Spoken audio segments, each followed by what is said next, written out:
extra time.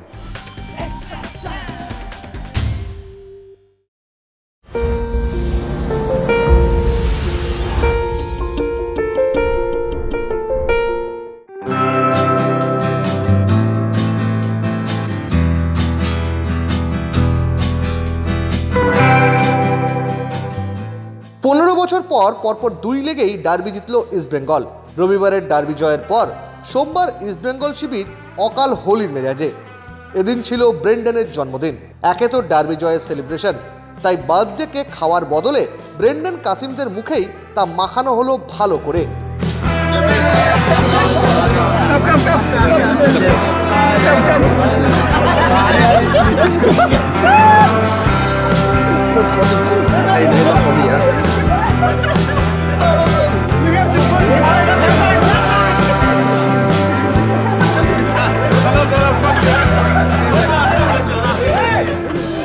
Cake কাটার আগে মুখোশ পরিয়ে ব্রেন্ডনকে কিছুক্ষণ স্পাইডারম্যানও বানান চুলো ভাড়া।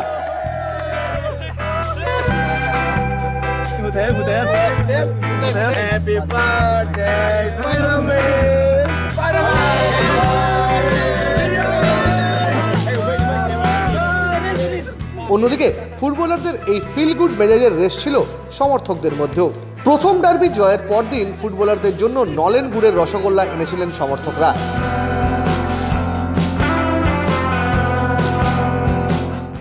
সোমবারও একই ছবি ধরা পড়ল।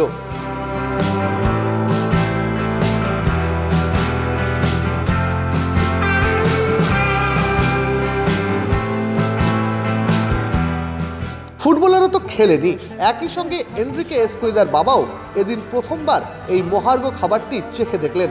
বেশ কয়েকটা রসগোল্লা খাওয়ার পর নামও জেনে ফেললেন তিনি। দেখো হিন্দু মুসলমান ভাই রে, হিন্দু মুসলমান দাদা রে, হিন্দু মুসলমান হে গোল গোল গোল রসগোল্লা। সব মিলিয়ে লাল হলুদ শিবির জুড়ে আপাতত শুধুই ডার্বি জয়ের রেশ।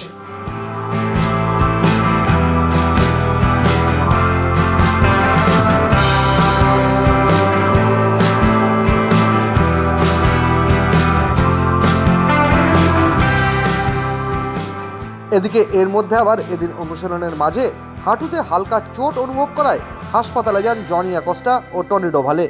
পরে অবশ্য ফিরেও আসেন অনুশীলনে। লেটেস্ট নিউজ আর এক্সক্লুসিভ ভিডিওর সঙ্গে আপডেট থাকতে এখনই সাবস্ক্রাইব করুন আমাদের ইউটিউব চ্যানেল। বেল আইকনে ক্লিক করতে ভুলবেন না যেন।